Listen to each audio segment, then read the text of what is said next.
Hi everyone, welcome back to my channel. I'm Sarah, and in today's video I'm going to be doing a book review. But before we get started, make sure you subscribe, give this a big thumbs up, and make sure you follow me on all my socials. Link will be in the description box down below. But before we start, comment down below what other book reviews you want to see, and I will hopefully do them. So yeah, let's get started. So the book that I'll be reviewing is My Year of Rest and Relaxation by Ottessa Moshfegh. First of all, I read this book like a year ago, so it has been a long time since I read this book. Second of all, I love the cover. Like, look at that, so pretty. The cover is so pretty. I think this is like a real painting. I will put the name of this painting on screen because it's so pretty. It's so beautiful. I love covers that are beautiful. Yes, I do judge a book by its cover. Speaking about I only judge books on their cover, okay? Because sometimes a book has a beautiful cover, you know, I want to buy it, even if it's not that great on the inside. I still want to get it just for its cover. And other times, you know, maybe a book is amazing, but the cover is ugly and you don't really want to buy it, you know? But yeah. And also I'm talking about books that I don't know anything about. Obviously, if a book was amazing, you know, and I've heard a lot about, even if the cover is ugly, I'd still get it because I know what it's about. But like other books out there, let's say I'm just going to the bookstore and I just want to buy a random book. I don't really know, I don't have any recommendations, and I just want to go. Obviously, if I see like a book with like a beautiful cover, even I don't know what's the inside about, and a book that doesn't really have a pretty cover, I'm gonna gravitate towards the one that has a prettier cover. I don't know why I just ranted about that, but I'm gonna be reviewing My Year of Rest and Relaxation. So I'm going to be reading the back of the book as the summary, then I'll be talking about it, and yes, this will be a spoiler review. Young, thin, pretty, and recent Columbia graduate, an apartment on the Upper East Side of Manhattan paid for her by her inheritance. Our narrator has many of the advantages of life, but there is a vacuum at the heart of things. And it isn't just the loss of her parents or the way her Wall Street boyfriend treats her, or her sadomasochistic relationship with her best friend. It's the year 2000 and the world's greatest city, glitter with wealth and possibility. What could be so terribly wrong? The Times said, quote, the book that everyone is talking about, unquote. Daily Telegraph, quote, whip smart, continuously compelling, and acerbic in all the right ways, unquote. Vanity Fair, quote, electrifying, compelling, Moshfegh's protagonist is an unlikely revolutionary, unquote. So, yes. Here's the thing, if you're new to Ottessa Moshfegh, her characters are all unlikable.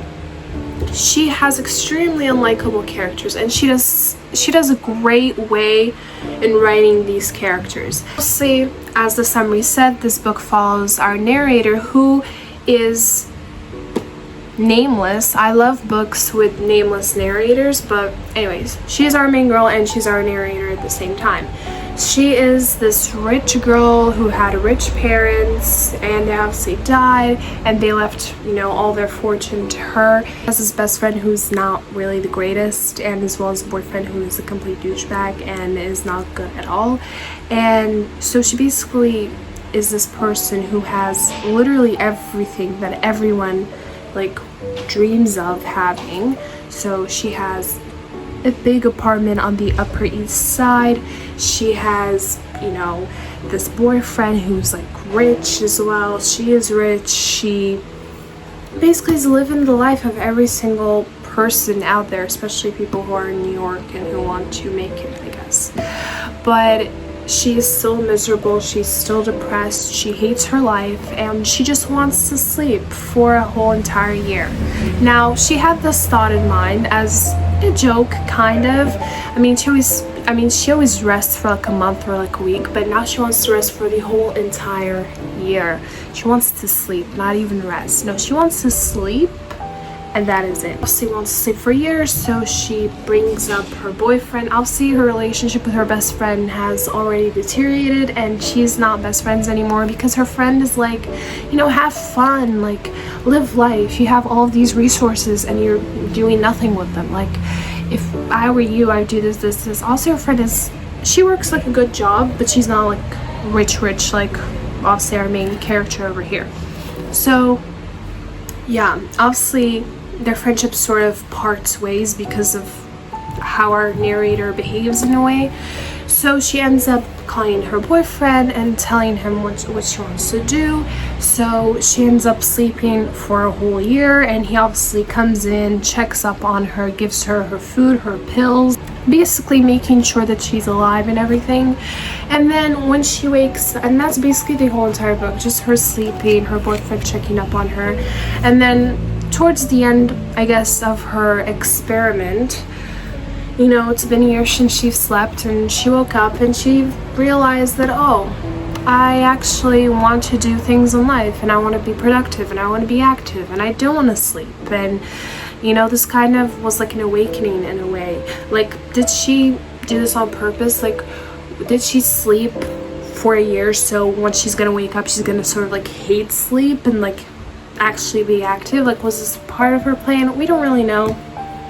But yeah, she woke up and she was like, I want to be more productive. Like, I want to live life. Like, I'm gonna explore, and I want to call my best friend because I, you know, was the one who was wrong, and I feel bad, and you know, I want to rekindle this relationship that we had. So she ends up, you know, calling her. They end up having a chat, and then, you know, they said, oh, let's meet up, you know, next week, or I don't know, someday.